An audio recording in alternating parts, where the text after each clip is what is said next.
The crystalline spires of the Galactic Combat Academy pierced the purple sky of Nexus Prime like gleaming spears thrown by gods.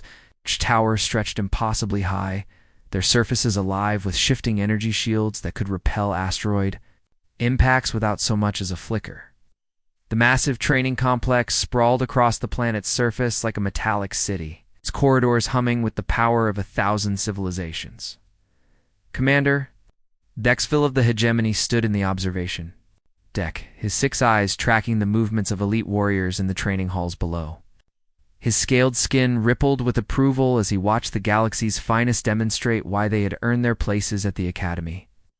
The viewing chamber itself was a marvel of engineering, its transparent walls offering a panoramic view of the training grounds while protecting observers from the devastating energies unleashed within, in Training Bay Alpha. Veltari moved like liquid lightning given form. Their elongated bodies flowed through combat sequences with hypnotic grace. For arms wielding plasma blades that carved through the air in patterns too fast for most eyes to follow. Each movement was perfect, calculated, deadly. The air around them shimmered with heat as their weapons traced burning arcs through space. Bay Beta showcased the Gorvak, towering rock-like beings whose crystalline hide gleamed under the harsh training lights. They stood motionless as fusion cannons fired directly at them, the energy impacts spreading across their surfaces like water. Against stone. Not one of them flinched.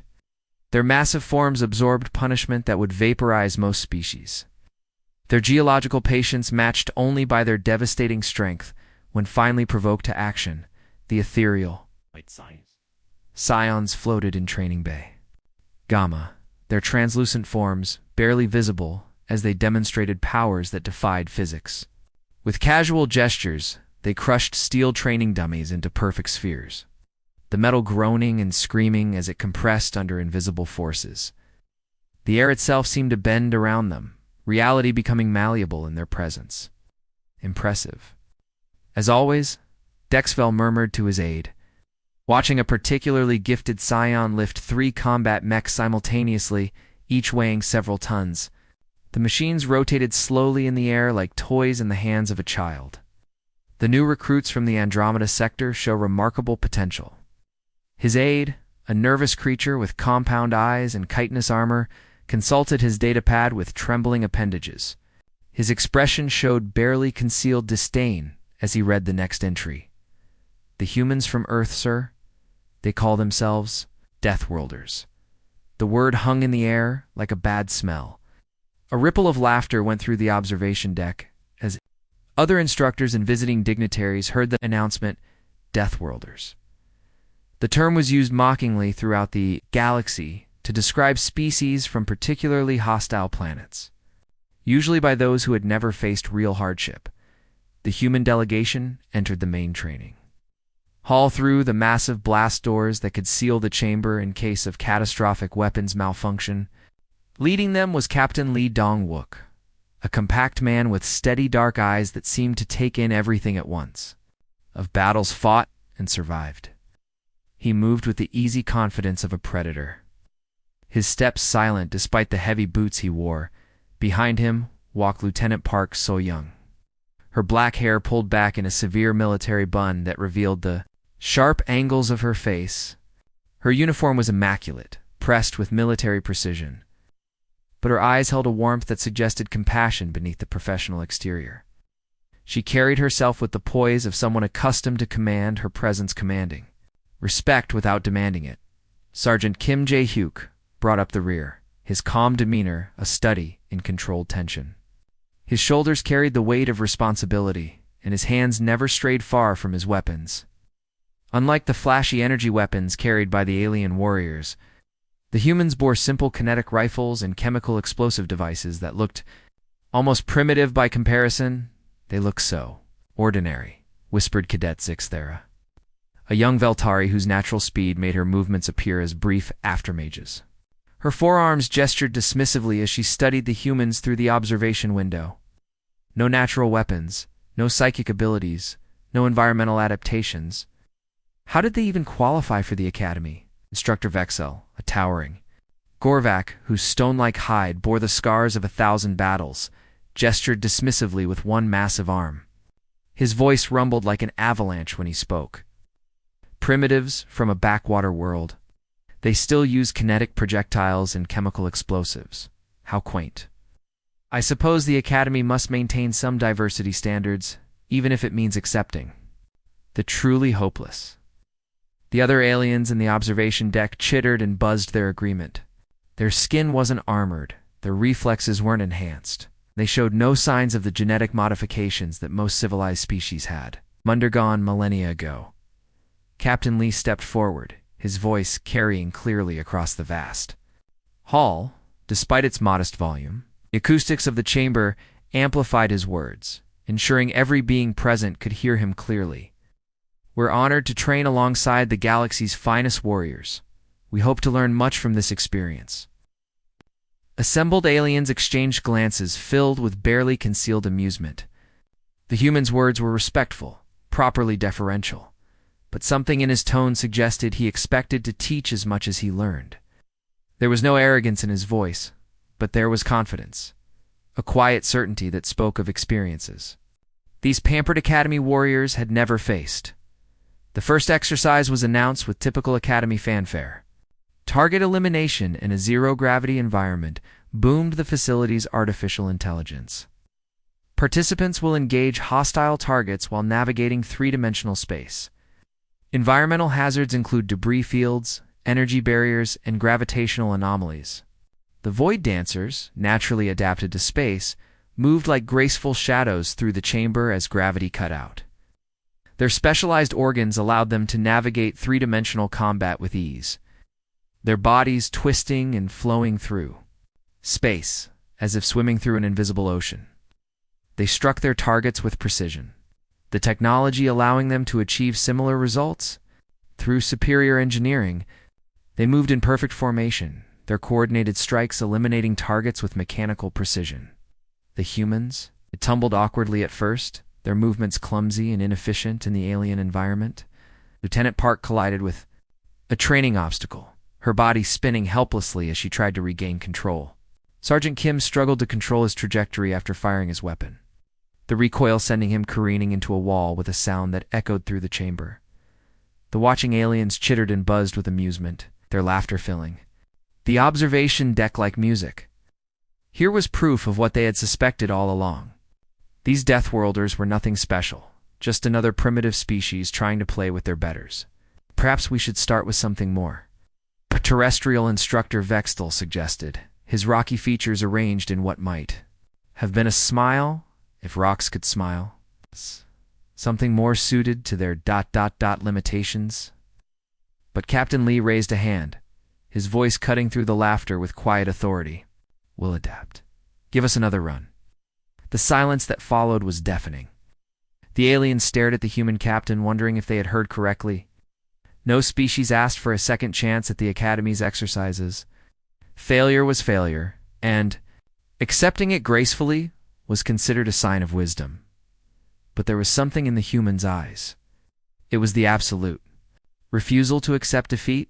3 days into training, the humans had become the Academy's unofficial entertainment. Every morning, crowds of alien cadets would gather around the viewing galleries, a separate currency exchange just to handle the volume. In the aquatic combat chambers, filled with the deep blue waters of Mirthany homeworld, the humans flailed helplessly like drowning insects. The chamber itself was a marvel of engineering, stretching 300 meters in every direction with artificial currents and underwater obstacles that mimicked real ocean combat conditions. The Mirthany moved through this environment like they were born for it, which they were. Their sleek bodies cut through the water with predatory grace, their gills processing oxygen directly from the liquid, while their webbed appendages propelled them at incredible speeds. Lieutenant Park So-young struggled to maintain her position near the surface, her lungs burning as she tried to hold her breath long enough to complete the exercise. Below her, a Mirthany warrior glided past with casual elegance, his bioluminescent patches creating patterns of light that confused and disoriented prey. The humans' crude diving apparatus looked pathetic compared to the aliens' natural adaptations. At them splash around, laughed Cadet Velmora. a young Myrthany whose silver scales reflected the chamber's artificial sunlight. They moved through water like rocks with limbs. How did their species survive long enough to develop space travel? The high-temperature desert simulation was equally humiliating. The chamber recreated the scorching conditions of Pyrrhion 4, where temperatures reached levels that would melt most metals. The heat-adapted salamanders barely noticed the scorching conditions, their crystalline skin actually absorbing the thermal energy to power their internal systems. They moved across the burning sands like living furnaces, their bodies glowing with absorbed heat. The humans, meanwhile, sweated profusely despite their cooling suits. Sergeant Kim Jae-Huk's face was red with heat exhaustion, his movements sluggish. As he tried to navigate the shifting dunes, his weapon overheated twice during the exercise, the metal components expanding beyond operational parameters. Corporal Yoon Taemin collapsed halfway through the course, his body unable to process the extreme temperatures despite the advanced life support systems. "I almost feel sorry for them," said Cadet Mordok, a young Gorvak, whose crystalline growths marked him as exceptionally gifted even among his naturally hardy species. His rock-like features showed something approaching sympathy as he watched the humans struggle. "They're trying so hard, but they're just not built for this kind of work." The human team had expanded slightly over the past few days. Corporal Yoon Taemin had arrived from the Terra Defense Force, his specialty in urban warfare supposedly making him valuable for the Academy's training programs. Private Han Ji-woo came from the Special Operations Command. Her experience with irregular warfare tactics earning her a place on the team, despite her youth, but the results remained the same. In every specialized environment, against every type of opponent, the humans seemed hopelessly outmatched. Their equipment was primitive, their tactics outdated, and their biology laughably inadequate for the challenges they faced. The psionic resistance chambers were perhaps the most brutal demonstration of human inadequacy. The ethereal collectives. Mental assaults hit the humans like invisible hammers, their minds lacking the natural defenses that most civilized species had developed over millennia of psychic warfare. Captain Lee Dong-wook lasted exactly 4 minutes and 37 seconds before collapsing. His consciousness overwhelmed by forces he couldn't even comprehend. The chamber itself was a sterile white room filled with floating meditation platforms, each one designed to amplify psychic energy. The ethereal beings didn't even need to touch their opponents, their translucent forms hovering serenely while they projected waves of mental force that could shatter steel. Against the Gorvak, these attacks were absorbed by their crystalline neural networks. Against the Veltari, they were deflected by natural mental barriers evolved over millions of years. Against the humans, they were devastatingly effective. Private Han Ji-woo screamed as invisible forces invaded her mind, her body convulsing as her nervous system overloaded. The medical drones had to extract her from the chamber after she began bleeding from her ears. During energy weapons training, the humans' crude kinetic rifles seemed laughably primitive compared to the plasma cannons and disintegration beams wielded by other species. The hegemony's soldiers carried weapons that could punch through starship hulls, or energy cells containing enough power to level city blocks. The Crystalline Confederation's warriors wielded focused light beams that could cut through any known material. The humans carried metal tubes that fired small metal projectiles using controlled chemical explosions. The other species found this so amusing that several cadets requested permission to study the weapons for historical research purposes. Perhaps Instructor Vextel announced during the daily briefing, his massive form casting shadows across the assembled cadets. "We should consider whether all species are truly suited for advanced combat training." The briefing hall fell silent. This was as close to a formal dismissal as the Academy ever issued. The implication was clear. The humans were failures, and their continued presence was becoming an embarrassment to the institution. The humans sat in the back of the briefing hall, their expressions neutral, but their posture attentive. Lee took notes on a simple paper pad, his primitive writing instruments scratching across the surface in a way that seemed almost medieval to the watching aliens. The other cadets snickered at this display of technological backwardness. The days. Exercise would be urban warfare in a simulated city environment. The massive training chamber reconfigured itself into a perfect replica of a major metropolitan area. It's complete with skyscrapers, underground tunnels, and civilian populations represented by advanced holograms. The objective was simple: eliminate hostile targets while minimizing collateral damage. The Veltari immediately took to the vertical spaces, their incredible speed allowing them to traverse buildings in seconds. They moved like living lightning, appearing on rooftops and disappearing into windows with fluid grace. Their natural agility made them perfect for three-dimensional urban combat. The Gorvaks smashed through walls with casual ease, creating their own paths through the urban landscape. Why go around obstacles when you could go through them? Their massive forms carved new streets through the simulated city, their geological patience allowing them to methodically clear entire city blocks. The Scions simply phased through solid matter, appearing and disappearing at will. They moved through the city like ghosts, their incorporeal forms passing through concrete and steel as if it were air. They eliminated targets with casual efficiency, their mental powers allowing them to strike from impossible angles. The humans moved methodically through the streets, checking corners, communicating with hand signals, advancing in careful coordination. They used cover, they watched each other's backs, they moved with the patience of experienced soldiers.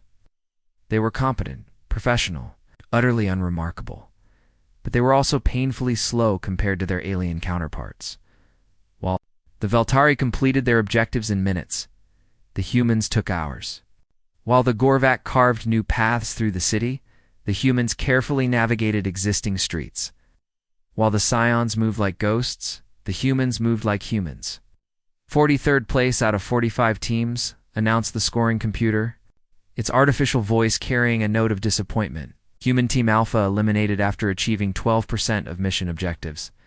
The aliens cheered. The humans had failed again, as expected. The betting pools paid out to those who had wagered on human incompetence, which was nearly everyone. But something nagged at Lieutenant Park Soyoung as she cleaned her weapon that evening. The ritual of maintenance was soothing, the familiar. Motions of disassembly and cleaning helping her process the day's failures. As she worked, her mind wandered back to the exercises, playing the performance of the different species. While the other species had excelled in their preferred environments, she'd noticed something else. They struggled when conditions shifted, even slightly. The Veltari became sluggish in high-gravity areas, their speed advantage disappearing when they had to fight the planet's pull. The Gorvak couldn't function underwater, their dense bodies sinking like stones despite their incredible strength. The Scions' abilities weakened around certain metal alloys, their incorporeal forms becoming solid and vulnerable. Each species was supremely adapted to their evolutionary niche. They were perfect within their parameters, but helpless outside them. Earth, brutal and ever-changing Earth, had never allowed humans such luxury. Ice ages, volcanic eruptions, climate shifts, asteroid impacts, their homeworld had thrown every possible challenge at them, and they had survived them all. She looked up from her rifle to find Captain Lee watching her with knowing eyes. His expression was thoughtful, almost approving, as if he had been waiting for her to reach this conclusion. "You're seeing it too," he said quietly, his voice barely audible over the hum of the Academy's life support systems. "We're specialists." He paused, searching for the right word, his weathered face creasing with concentration. "We're something else." The revelation came during the multi-environment combat exercise, a brutal test that had broken the spirits of countless cadets over the Academy's long history. The massive training complex reconfigured itself into 5 distinct zones, each one designed to challenge different aspects of combat readiness. The underwater section filled with the crushing depths of an alien ocean, complete with predatory creatures that hunted by sound and vibration. The zero-gravity zone replicated the cold vacuum of space, where a single mistake could send a warrior spinning helplessly into the void. The high-radiation area simulated the aftermath of a planetary bombardment, where invisible death lurked in every breath. The Arctic zone recreated the bone-chilling conditions of a frozen world, where exposed skin would freeze solid in seconds. Finally, standard atmospheric environment served as the neutral ground, where all species could theoretically compete on equal terms. Most teams approached the challenge with military precision, selecting their strongest members for each zone, and playing to their natural advantages. The Myrthani dominated the underwater sections, their bioluminescent hunters gliding through the depths like living torpedoes. The Void Dancers claimed the zero-gravity zones, their specialized organs, allowing them to navigate three-dimensional space with impossible grace. The Crystallines took the high radiation areas, their silicon-based biology actually thriving. In conditions that would kill most organic life forms within minutes, the humans did something different. They all went everywhere. This decision sent shockwaves through the observation deck. No species had ever attempted to fight effectively in all 5 environments simultaneously. It was considered tactical suicide, a waste of resources that would result in catastrophic failure across all fronts. Sergeant Kim Jae-hyuk dove into the aquatic zone without any of the specialized equipment that other species required. The water was freezing, filled with aggressive bioluminescent predators that attacked anything that moved. Instead of the advanced breathing apparatus used by land-based species, he relied on ancient human techniques.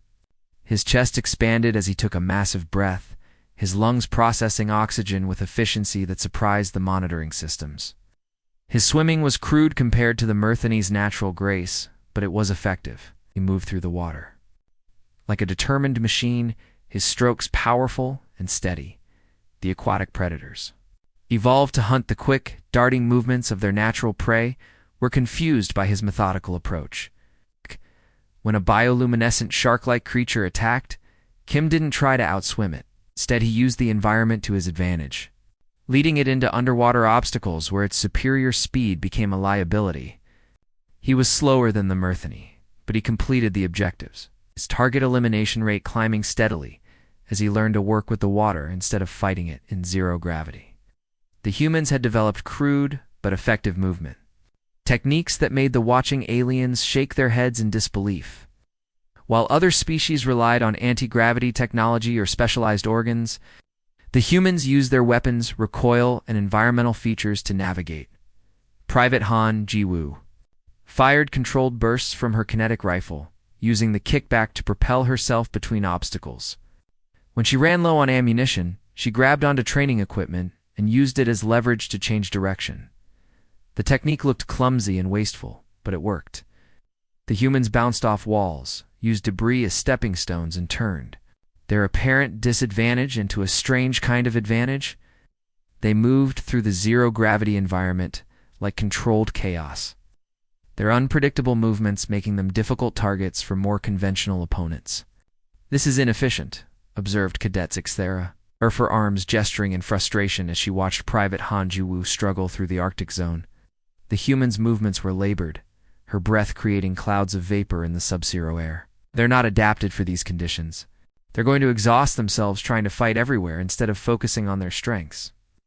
But Instructor Nexera, one of the few Academy staff who'd actually studied human physiology in detail, was frowning at her readings. Her bioscanner was showing impossible results, data that contradicted everything she thought she knew about biological adaptation. "Look at their vital signs," she said, her voice filled with growing amazement. "They're not just surviving, they're adapting. In real time, the humans' heart rates, which had spiked dangerously high when they first entered each environment, stabilized within minutes.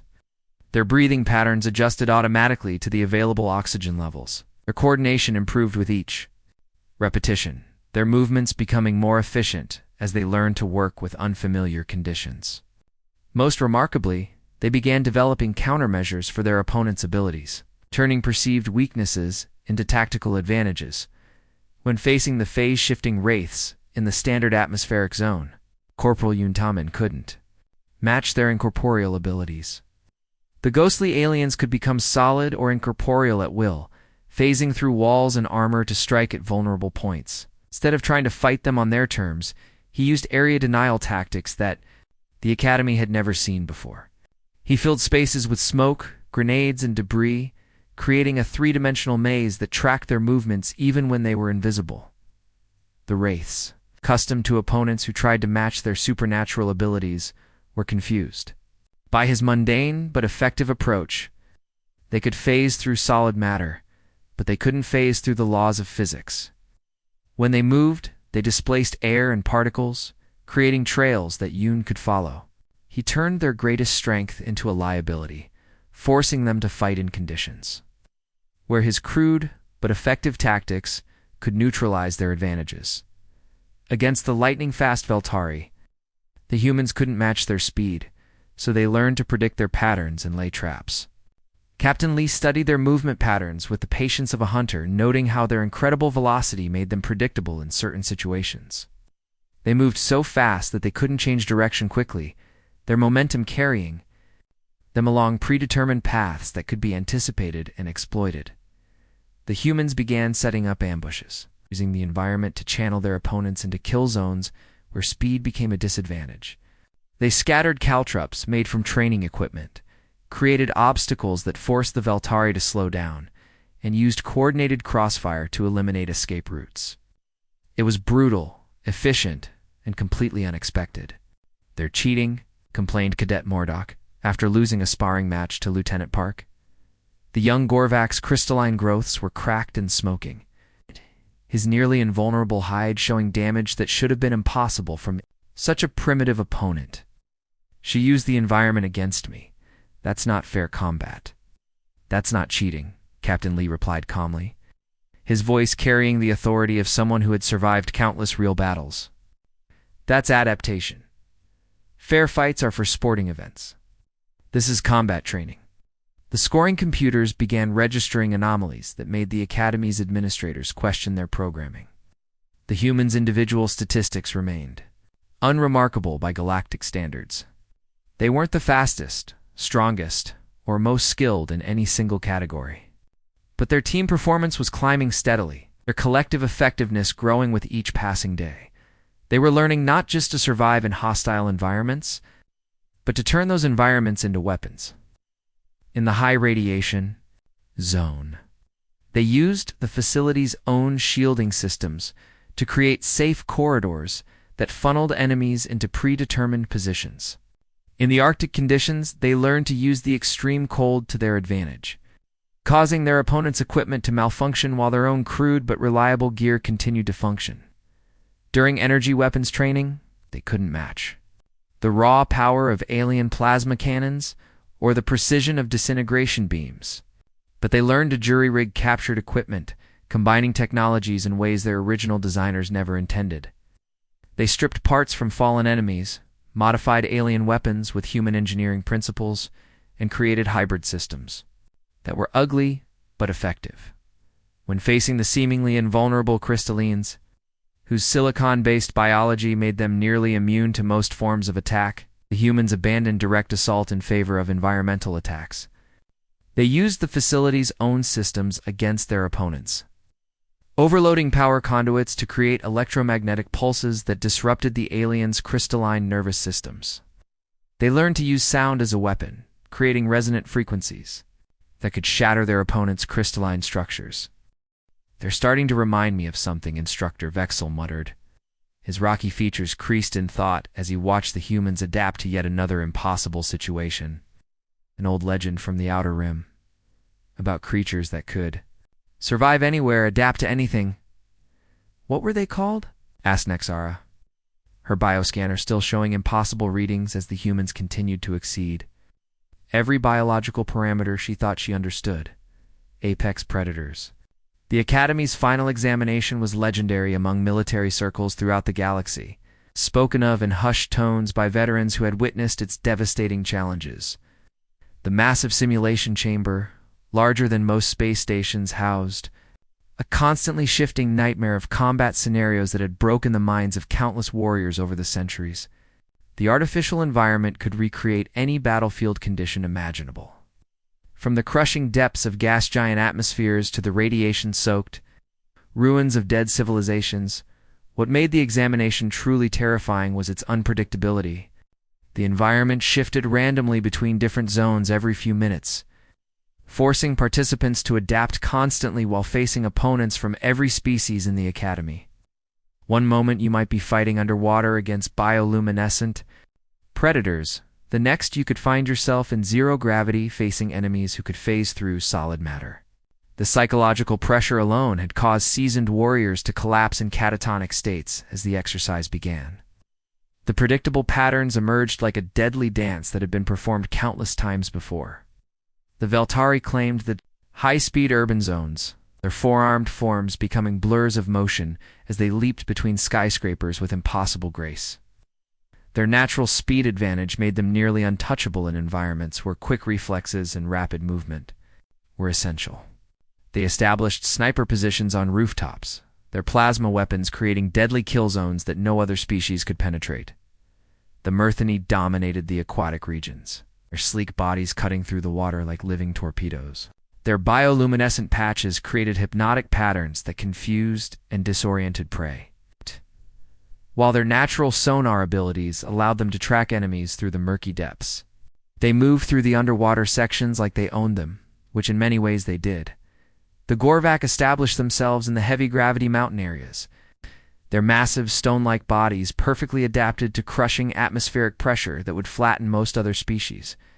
They carved defensive positions directly into the rock face, their geological patience allowing them to wait for enemies to come to them. Their fusion cannons, mounted on their shoulders like organic weapon systems, could punch through starship hulls at maximum range. Each species retreated to their comfort zones, establishing defensive positions that played to their evolutionary strengths. It was a strategy that had worked for millennia, turning the examination into a series of specialized duels where superior adaptation always won. The humans did something unprecedented. They went everywhere. Captain Lee led his team through the underwater sections, their movements crude but effective compared to the Myrthani's natural grace. His lungs burned as he held his breath for impossible lengths of time, his body somehow finding oxygen reserves that shouldn't have existed.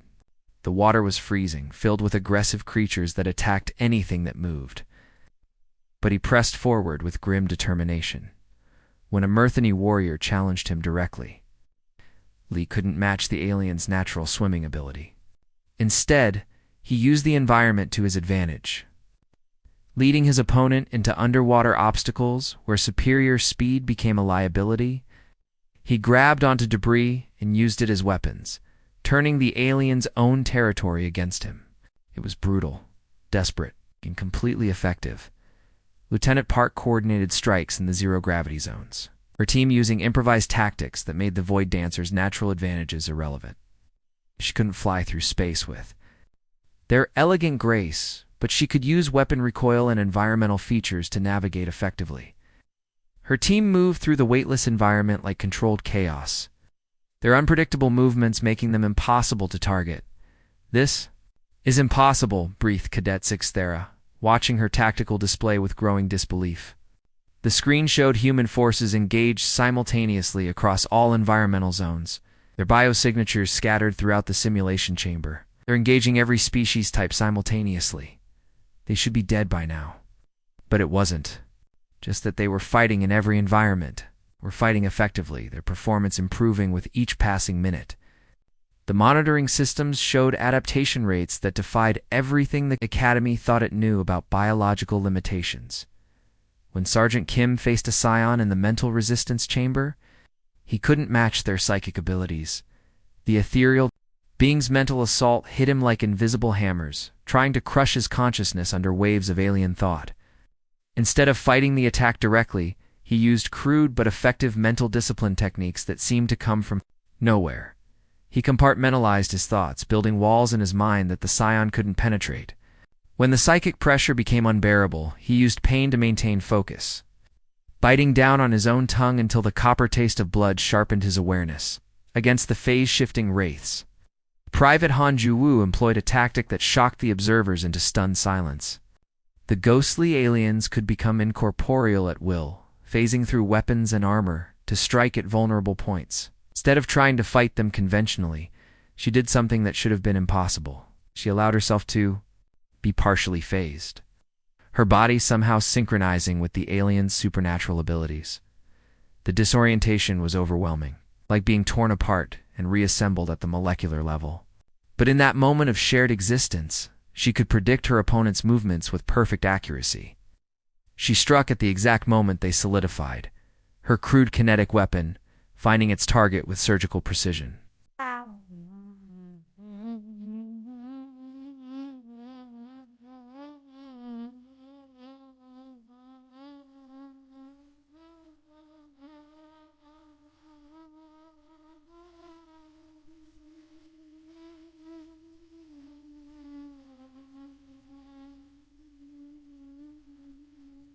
How are they doing? This, demanded Instructor Vextel, his rocky features showing something approaching fear. The massive Gorvak had witnessed countless battles, but nothing had prepared him for what he was seeing. They don't have the evolutionary adaptations. They shouldn't be able to survive in half these environments, let alone fight effectively. Instructor Nexera was studying the biological readouts with growing amazement, her multiple eyes scanning. Data streams that contradicted everything she thought she knew about biological limitations. The humans' vital signs were doing things that should have been impossible. Their heart rates were adapting to different atmospheric pressures in real time. Their brain activity was spiking in patterns that suggested rapid neural restructuring. "They don't need them," she said slowly, her voice filled with awe and something approaching terror. "Look at their stress responses. Look at their adaptation rates. They're not evolved for any specific environment. They're evolved to evolve." The revelation hit the alien observers like a physical blow, sending ripples of shocked silence through. The observation deck? Earth, that primitive, chaotic death world that they had dismissed as a backwater planet, had produced something unprecedented in galactic history. While other species had spent millions of years evolving to perfection within their specific niches, humans had evolved to survive anywhere, against anything. Corporal Yuntamen demonstrated this most clearly when he engaged 3 different species simultaneously in the central combat zone. A Veltari warrior moved toward him with lightning speed, while a Gorvak approached from the opposite direction with unstoppable force. Above them, a Scion floated serenely, preparing to crush his mind with psychic power. He couldn't match the Veltaria's speed, the Gorvak's strength, or the Scion's mental powers. But he could predict their behaviors, exploit their overspecialization, and most importantly, he absolutely refused to give up. The Veltari speed made them predictable, their momentum carrying them along paths that could be anticipated. The Gorvak's strength was useless if they couldn't reach their target. The Scion's mental powers required concentration that could be disrupted. Yoon used the environment to funnel his opponents into positions where their advantages became liabilities. He created a crossfire situation where the Veltaria's speed carried them into the Gorvak's line of fire. He used explosive charges to collapse part of the ceiling, forcing the Scion to break concentration to avoid falling debris. It was chaos, but it was controlled chaos, directed by a mind that refused to accept defeat. "They're not trying to be the best at any one thing," Nexara whispered in awe, her bioscanner showing impossible readings as the humans continued to exceed every parameter she thought she understood. "They're trying to be good enough at everything." Scoring computers struggled to process what they were seeing, their programming unable to categorize performance that didn't fit established patterns. The humans weren't dominating any single category, but their aggregate performance was climbing steadily toward the top of the rankings. They were rewriting the rules of combat, turning disadvantages into advantages, and proving that adaptation was the ultimate weapon. The galaxy was about to learn what it meant to face an apex predator species that had never known the luxury of specialization. The alarm klaxons shattered the training simulation like breaking glass, their piercing wail echoing through every corridor of the massive academy complex. Red emergency lights bathed the facility in an ominous glow as real threat indicators flooded the defense. Systems with warnings that made seasoned instructors pale with fear. The peaceful hum of training exercises was instantly replaced by the harsh buzz of combat alerts and the thunder of defensive systems coming online through the facility's massive viewing ports. Transparent aluminum barriers that could withstand direct hits from battleship cannons, the assembled warriors watched in horror as sleek black vessels descended from the void like harbingers of death. The ships seemed to absorb light itself, their surfaces so dark they appeared as tears in reality against the star-filled backdrop of space. They moved with predatory grace, their organic curves suggesting they had been grown rather than built. Devourers, Commander Thexfell breathed, his voice carrying the weight of ancient fear that had haunted the galaxy for generations. His scaled hands trembled as he gripped the observation deck's railing, his 6 eyes fixed on the approaching nightmare. They found us. The name sent waves of terror through every species present. The Devourers were legends, stories told to frighten children and motivate soldiers.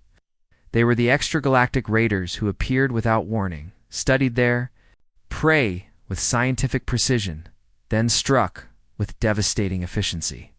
No one knew where they came from or what they truly wanted, only that entire civilizations had vanished after encountering their black ships.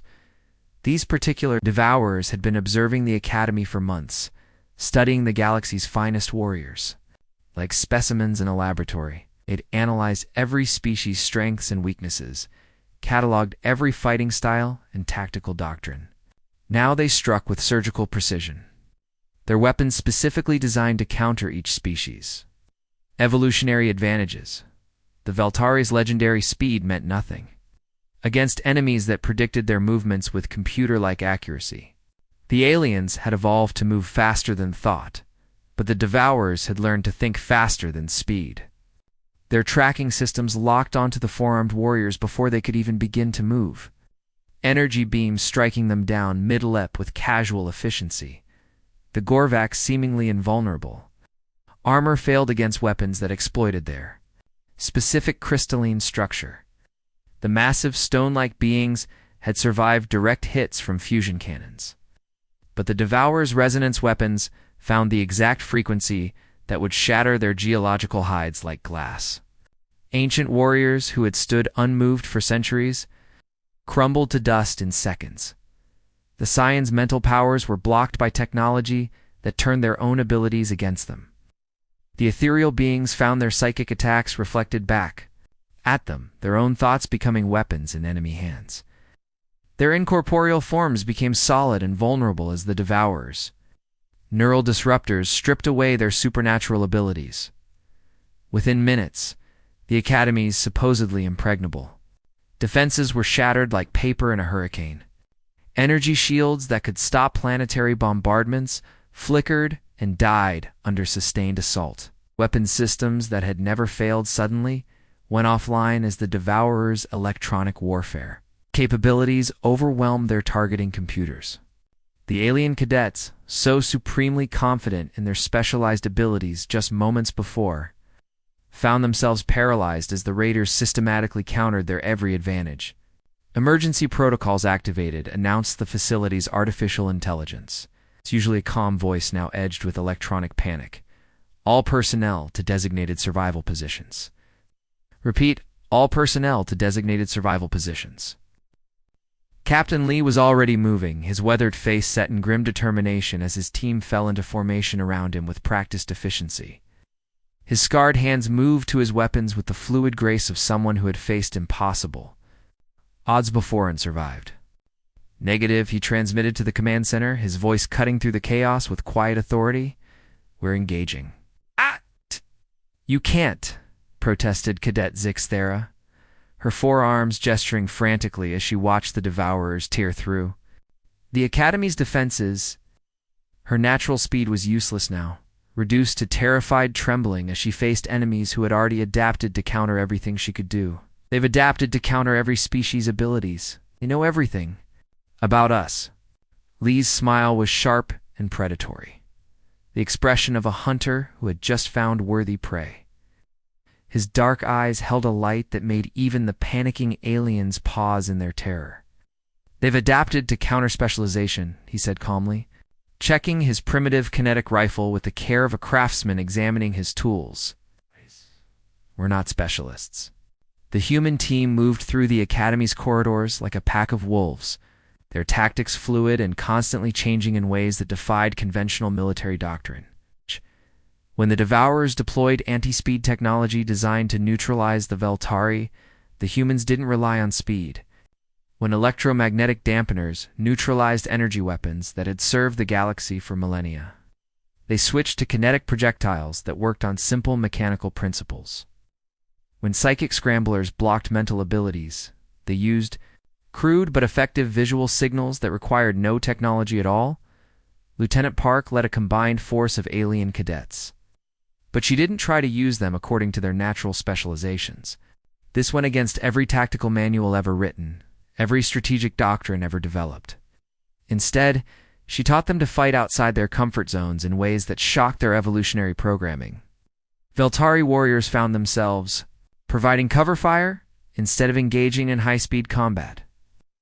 Massive Gorvak conducted reconnaissance missions that required stealth and patience rather than brute force. Scions used their mental abilities for communication instead of direct assault, their powers becoming tools rather than weapons. "This is chaos," observed one of the Devourers, as their carefully planned assault began to falter for the first time in their species' history. Their biomechanical sensors couldn't process what they were seeing. Patterns that didn't match any known tactical doctrine. They're not following any predictable patterns. Our analysis modules cannot adapt to random variables. They're adapting. Faster than we can counter, reported another Devourer, its synthetic voice carrying notes of what might have been confusion or even fear. Every time we develop a countermeasure, they change tactics. They're not fighting like any known species. The turning point came when Sergeant Kim faced a Devourer combat unit in the Academy's central hub, a vast chamber that had once showcased the galaxy's martial achievements. The alien warrior was faster than any Veltari, stronger than any Gorvak, and equipped with technology that made the Academy's weapons look like primitive clubs. Its biomechanical form shifted and adapted in real time. Weapons emerging from its flesh as needed, but Kim had something the Devourer couldn't quantify, something that didn't appear in any tactical analysis or strategic database. Absolute refusal to accept defeat, the human inability to recognize when a situation was hopeless. This wasn't courage or bravery in any conventional sense. This was something deeper, more fundamental to human nature. He used the environment as his ally, turning the chamber's own systems against his opponent. When his rifle failed, he used debris as weapons. When his ammunition ran out, he used his hands. When his body began to fail, he used his mind, finding solutions where none should have existed.